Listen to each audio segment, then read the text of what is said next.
Has consumerism culture kept us stuck in a system that is a never-ending cycle whereby we never really have enough? We are constantly chasing. I have a story for you. Welcome back to the Evolving Hub. And yes, we have evolved. We've evolved from Confessions of an Evolving Millennial, and now we are the Evolving Hub, where we are going to have conversations, real conversations with real people. And I just can't wait for you to get to experience some of the guests that we're going to have this year. So now, as you can see, I'm in a green outfit. All around me is nature. You can see the beautiful trees around me. There's actually a river. I don't know if you can hear it. You know, today we want to talk about money, okay? We want to talk about abundance. We want to talk about a mentality of abundance. And I want to do this by sharing my own personal journey that actually started last year in December. I want to take you back to December 2024. And I was working at a job that I did not feel like it was fulfilling me anymore.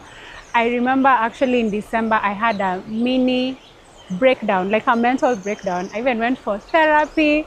I remember talking to my therapist and just being like, I want to quit my job. I can't do this anymore.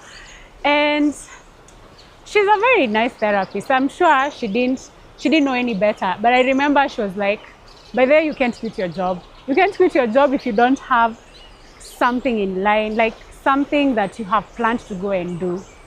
But still, I remember feeling deep within me that this is not something that I want to do anymore. I had tried to really look for jobs during the time that I was within the workplace, but I was just not getting any. And I remember there's a friend of mine who even told me, sometimes you have to make a jump so that you can actually go into like something else. You know what I mean? And I remember meeting up with one of my cousins that has been such a support system in my life. Her name is Sian. You can actually check out her YouTube channel. It's called Young Techies. She actually interviews young people who are in the tech industry. So check her out, check her out. So now I remember meeting up with Sian in December 2024. And I was just sharing my frustrations about how I feel like I can't do this anymore. And I had a list of reasons. And it's important for me to say that I was also at a point whereby I felt like this job had already served me. I felt like I had already learned everything that I needed to learn from this job.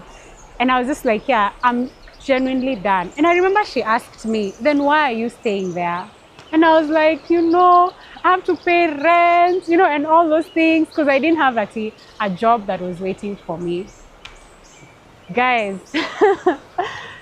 right now, we're recording this in December. We'll probably air it in January. But just a few weeks ago, I paid my last rent of the year. And miraculously, I've actually not had a formal job for a whole year. There's in between where I almost got into a formal job, but after 2 months, I was like, ay, apana, this is not working. I didn't feel aligned to what I wanted to do with who I am.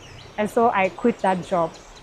But I was just thinking about it the other day, and I'm like, how have I lived and thrived actually for a whole year without formal employment? And I hope this is going to serve as an encouragement to someone out there who is at the crossroads. Like you're trying to make a decision like that, but you're afraid. I'm a testimony that you're actually going to be okay. In fact, probably you're going to be better. And I just want to share some of the things that I've learned in this year. And I feel like some of the tools that I've also used to help me to thrive throughout this year without like a formal employment. So first things first, I want to juggle between the logical side of it and also the spiritual side of it, because I'm a very spiritual person, and I'd say that I've actually really walked by faith this year. In fact, for my birthday, I got a tattoo on my foot. I also love walking, and it's written Walk by Faith. And it's because it's a testament of just how much I've seen that walking by faith actually works. Usiwahi danganywa na mtu ati ni stories za jaba. There are people who will call it delusion, but it's actually real. So on the logical part, is from my own personal journey. I remember in 2024, beginning of the year, I remember having like a small still voice tell me that I want you to be more intentional about your savings when it comes to the money market fund. So what had been happening is I had a money market fund for like the longest time possible, but I used to deposit money, then nikihitaji pesa natoa. I deposit money, and then sometimes I have an emergency, I actually withdraw the money. So I felt that conviction at the beginning of 2024, in January, I remember. And I set an intention that this whole year, I'm actually going to save very intentionally, and I won't actually withdraw even a penny, even a coin like this, I won't withdraw. And guess what, guys? I actually did it. I actually did it. And the whole year, I managed to save up in my money market fund. So I would say that I had a cushion. I had an emergency fund, so to speak, even when I was making the decision to actually quit my job. So that's the first thing. So I remember by the time I had made the decision to quit the job, which was now in January, I gave out my notice in January. So like the end of January was my last day. This actually also leads me to the part where the spiritual part of it, or the delusional part of it, whereby I actually trusted my intuition. And so that's why it's really important to listen to that still small voice that is always guiding us, that is always speaking to us, because I can say comfortably that it was my intuition that knew at the beginning of the year. I mean, I didn't know that by the end of the year I'd be so tired and so done and so frustrated with this job, but God within me had that information already and went ahead and guided me even beforehand. Yeah. So the first thing I can say is, on the logical part, is I actually did save up money and I had a cushion in the form of a money market fund, whereby I knew at least, hata nikitoka, maybe I have like 2 or 3 months, I would maybe I'll have found a job or something like that. That was actually my thinking. That's what I thought was going to happen, even though that's not what happened. And then on the spiritual side, I actually trusted that intuition, that voice within me. And I like to say, because I've learned that from my own journey, the more you learn to trust your intuition, the better you become at trusting your intuition. You get what I mean? So it's like a muscle. It's like a muscle that you constantly train. So the more you're quick to listen to your intuition, the better you become at actually really getting guidance from within you. Yeah? So that's the first thing. The second thing, guys, I realized something. And I know that there's language that would call it like maybe like breaking free from the matrix or stuff like that, but I want to really simplify it. I feel like I really got freedom from the consumerism culture. And this is why, guys. Unajua nilikaa chini hivi nikajiuliza, by the way, why do I have to like go and do ati ile shopping yenye watu wanaenda wanafanya ya super ya sijui 5,000 to 10,000 every single month? I asked myself, do I actually need that much? And I remember again following the voice within me, and I stopped. Actually, the whole of this year, the whole of 2025, I've not done those bulky shopping. I only did it when I was about to quit the job, and I went and did those ones for like, there's a distributor called Some West Distributors in Kawangware. I went there and bought like ile yenye, but then sijanunua sabuni the whole year because like nilibuy na vitu na wholesale.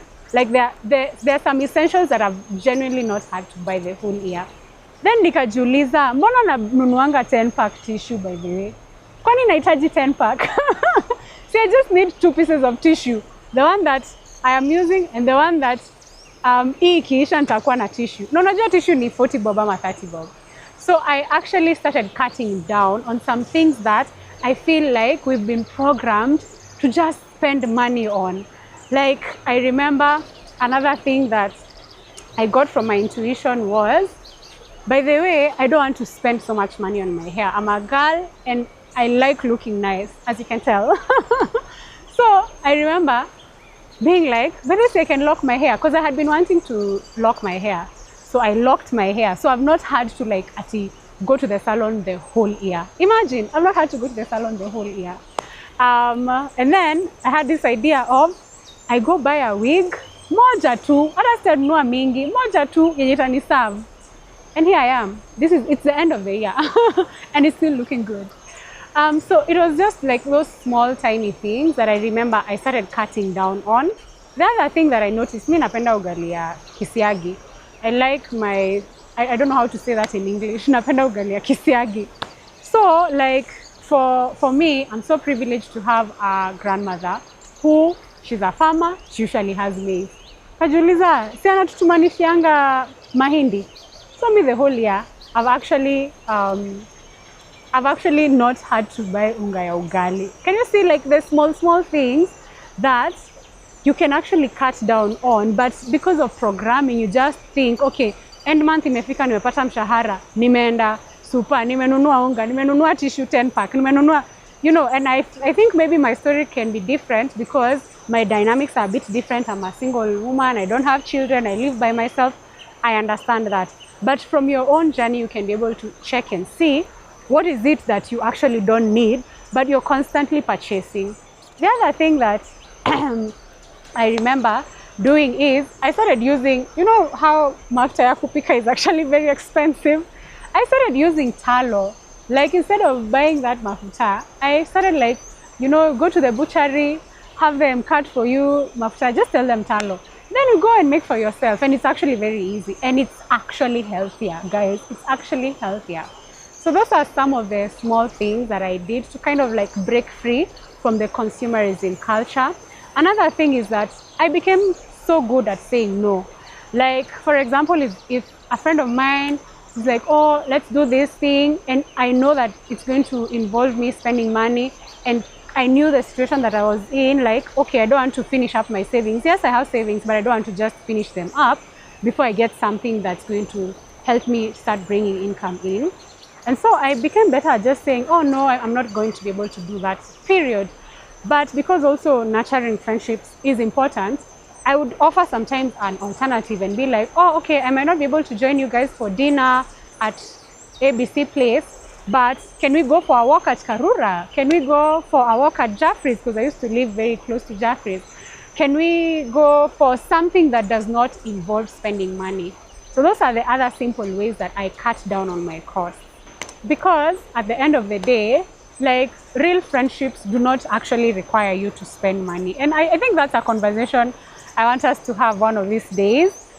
And I have someone in mind that I'm going to invite to have this conversation, because I feel like, especially in Nairobi, I don't know, I've not seen it here in Nanyuki yet, but especially in Nairobi, there's this sense of like friendships even break because one person is not willing to spend or is not in a position to spend as much money as the other person is willing to spend. I know you've seen those dynamics, and I'd really like to have such conversations, because personally, and I'd say that it's actually because I'm blessed, none of my friendships were affected just because I no longer had a source of income. Like I found creative ways to still spend time with my friends, to still pour into my friendships, and that's something that we can have a conversation about, yeah? Let me know what you think in the comment section about that topic. So I think I've covered mostly like the logical side of things to help those people who are very logical. Wako like, Nancy, hizi ni stories za jaba. Kuna mtu anakulipia rent mahali. Mimi by the way sijalipua rent na mtu. Sijalipua rent na mubabas, lakini akikuja siwezi kataa. But mimi hii mwaka sijalipua rent na mtu. And even like my friends and my family who I know love and care about me, I'm not actually dependent on anyone to take care of me the whole of this year. I've fully depended on God alone, on what some people might refer to as the universe. And I just genuinely feel like this year, my faith has really grown. Like, yes, I think I've always had faith, but this year, mimi hakuna kitu yenye mtu anaweza niambia about faith not being real. In fact, I have a friend of mine who I remember she used to remind me during that season, she used to remind me, Nancy, you know, this physical world, it's not the real world. This 3D realm, this is not the real world. It's not even the real world. The real world is actually the spiritual world. And that's where like we're supposed to pull whatever it is that we've already believed that we have in the spiritual world into this physical realm. So yeah, I would say that my faith has really grown this year. And a huge part of how I have maneuvered is because I'd say that I stopped being someone who hopes. I don't think I'm a person who believes in hope anymore. I feel like hope is so uncertain. Like, I hope. Hope is not certain. For me, I feel like I've gotten to a place where now I have faith. And my faith is more of a knowing. And one of the ways that I remember encouraging myself is, because I've grown up in the Christian faith, is that even the Bible says that God takes care of the birds. So sembuse mimi. Now what about me? And I feel like just fully believing and knowing that I'm going to be taken care of, that I'm going to be fully supported, really helped me in my journey. And trust me, the kind of ideas that I just have randomly, like I just be, I think it, like, when you have faith, you have a knowing within you. There's a way that you're going to receive something so that you can pull whatever it is that you want to pull into the physical realm. So for me, it was in form of like, I just have ideas. So this year, beginning of this year, I wrote an ebook about my own journey where I broke free from an abusive relationship, an abusive marriage, how I actually ran away. And I shared practical tools that helped me to prepare my mind and to strengthen my mind before walking away from that situation. And the book is actually called Before Walking Away. It's actually linked in the description box. It's only 550 Kenya shillings. And if you are not within the country, there's also an option to buy in USD, yeah? So you'll be able to see it in the description box. So like suddenly I got this idea. I remember I wrote the book and I shared with my friend. Like I I still remember how shocked she was. She's like, Nancy, like you wrote this, like when did you write this? I'm like, I've actually been working on it for like a month now and whatnot. And it's because it came purely from that inspiration from God within me. So I wrote a book, and just like that, sometimes kama tu nimekaa hivi, nashtukia watu 10 wamenunua kitabu. Just like that, I've gotten an extra 5,000 shillings. Just like that, I've gotten an extra 10,000 shillings. And then I also started sessions with people because of my own journey. So I had one-on-one sessions, also linked in the description box. And like people would actually look for me and they're like, can I book a session with you? And like that, slowly by slowly, like those are some of the ways that God was just giving me ideas for me to get money here and there, here and there. And I remember at some point, I even sold, I sold software because I was in the tech industry and I love learning and I love teaching. So like I discovered, by the way, there's this particular product that I have a particular interest in. I approached someone, I was like, can I sell this product for you? They agreed.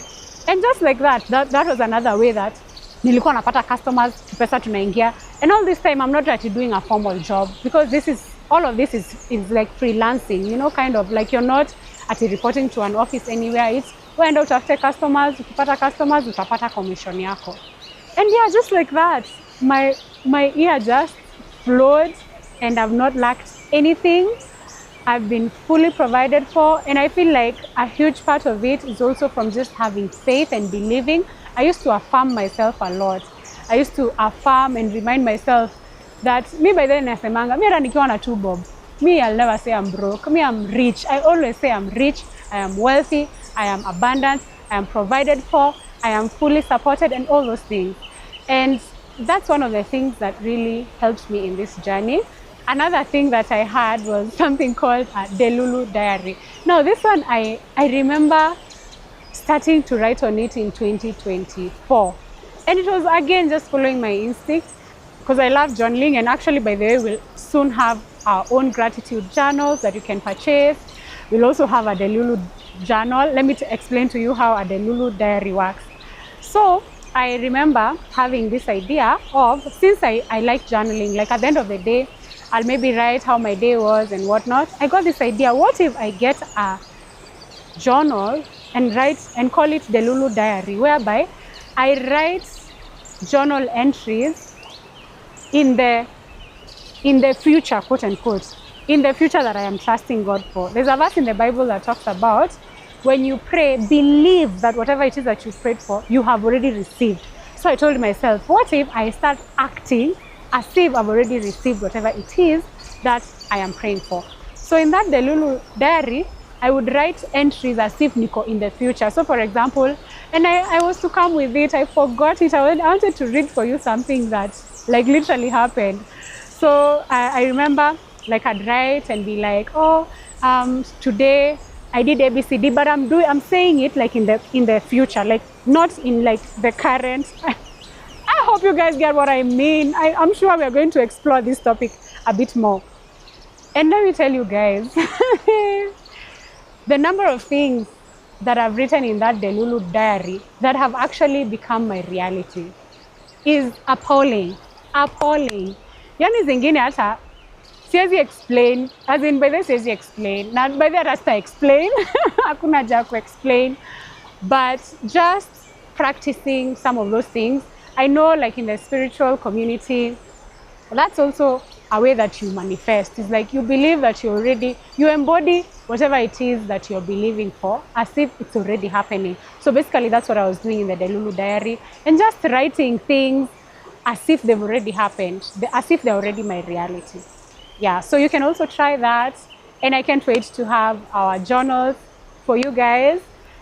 And yeah, I could go on and on and on about this conversation, but at the bottom line, I think this is a call for us to go back inward, into the inner chamber, into our inner selves, into that voice, or what we would like to call God within us, intuition and all those things, and ask ourselves some basic questions like, do you really need to spend that much to sustain a friendship? Honestly speaking, do you really need to spend that much when it comes to sustaining your everyday life? Lazima uende shopping, you do like a huge shopping.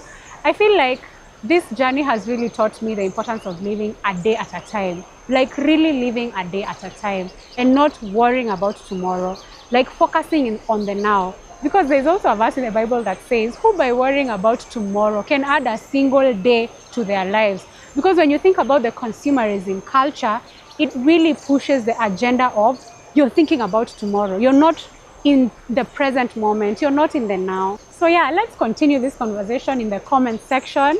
I'm actually really looking forward to having a guest over, and we're going to talk more about this. Let us know some of the things that you'd want us to cover, some of the questions that you have, so that we can make sure that each and every person this year can be able to live a life that they're actually proud of by the end of the year. A life that is not tied up in systems that just drain us, systems that continue to take from us. And yeah, you've been with me, Sarah. Keep safe and let's keep evolving.